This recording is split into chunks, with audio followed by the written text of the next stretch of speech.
Hi friends, welcome to our channel.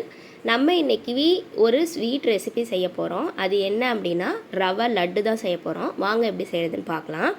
நான் ஒரு cup அளவுக்கு ரவையை எடுத்து அதில் 2 ஸ்பூன் அளவுக்கு நெய் சேர்த்து நல்லா கோல்டன் ப்ரௌன் வர்ற அளவுக்கு வறுத்து வச்சுருக்கேன்.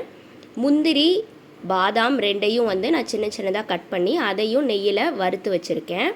அப்புறம் சின்ன மிக்ஸி ஜாரில் நான் 1 கப் ரவைக்கு அரை கப் அளவுக்கு ஒயிட் சுகர் எடுத்து அது கூட 2 ஏலக்காய் போட்டு பவுடர் பண்ணி வச்சுருக்கேன். இப்போ அந்த பவுடரை நான் ரவை கூட சேர்த்துக்கிறேன். இந்த ரவை வெது வெதுப்பாக இருக்கும் போது நான் இந்த பவுடரை சேர்த்து மிக்ஸ் பண்ணிக்கிறேன். இதை பவுடராக சேர்க்காம நம்ம சர்க்கரை பாகாக காய்ச்சியும் நம்ம சேர்த்துக்கலாம். நான் இன்றைக்கி பால் சேர்த்து செய்ய போகிறேன். அதனால் சர்க்கரையை பவுடராக சேர்த்துக்கிட்டேன்.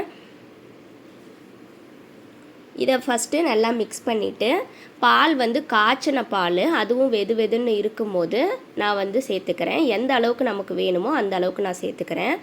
அதிகமாக தான் நான் சேர்த்துருக்கேன். ஏன் அப்படின்னா ரவை ஊறும். ஸோ இந்த பாலை அது இழுத்துரும்.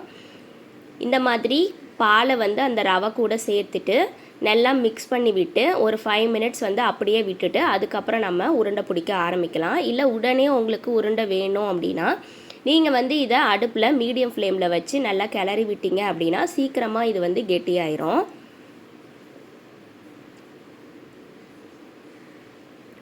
பால் கூட சேர்ந்து எல்லாமே வெது வெதுப்பாக இருக்குது. அதனால் அந்த ரவை அந்த சூட்லேயே வெந்து வந்துடும். இப்போ கை பொறுக்கிற அளவுக்கு சூடு வந்ததுக்கு அப்புறம் நம்ம வறுத்து வச்சுருக்க முந்திரி பாதாம் எல்லாத்தையும் சேர்த்துக்கலாம். இதை அந்த ரவை கூட நல்லா மிக்ஸ் பண்ணிவிட்டு நம்ம உருண்டை பிடிக்க ஆரம்பிச்சுக்கலாம்.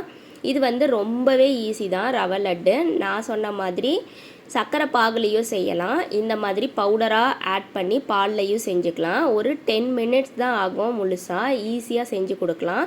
இதை குழந்தைங்களுக்கு ஸ்நாக்ஸ் பாக்ஸ் ரெசிபியாகவும் செஞ்சு கொடுக்கலாம். ஈவினிங் ஸ்நாக்ஸாகவும் செஞ்சு கொடுக்கலாம். ரிலேட்டிவ்ஸ் வராங்க அப்படின்னா சட்டுன்னு ஒரு ஸ்வீட்டாகவும் செஞ்சு கொடுக்கலாம்.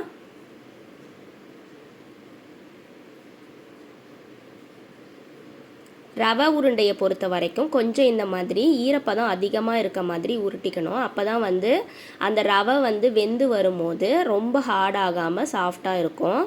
நம்ம தண்ணி நான் இன்றைக்கி பால் சேர்த்துருக்கேன். சப்போஸ் நீங்கள் சர்க்கரை பாகு சேர்க்குறீங்க இல்லை சுடு தண்ணி சேர்க்குறீங்க அப்படின்னா அந்த தண்ணி வர வரன்னு இருக்க மாதிரி சேர்க்காம கொஞ்சம் கொல கொலன்னு இருக்க மாதிரி சேர்த்துக்கிட்டோம் அப்படின்னா இந்த மாதிரி சாஃப்டாக ரவை லட்டு ரெடி ஆயிரும்.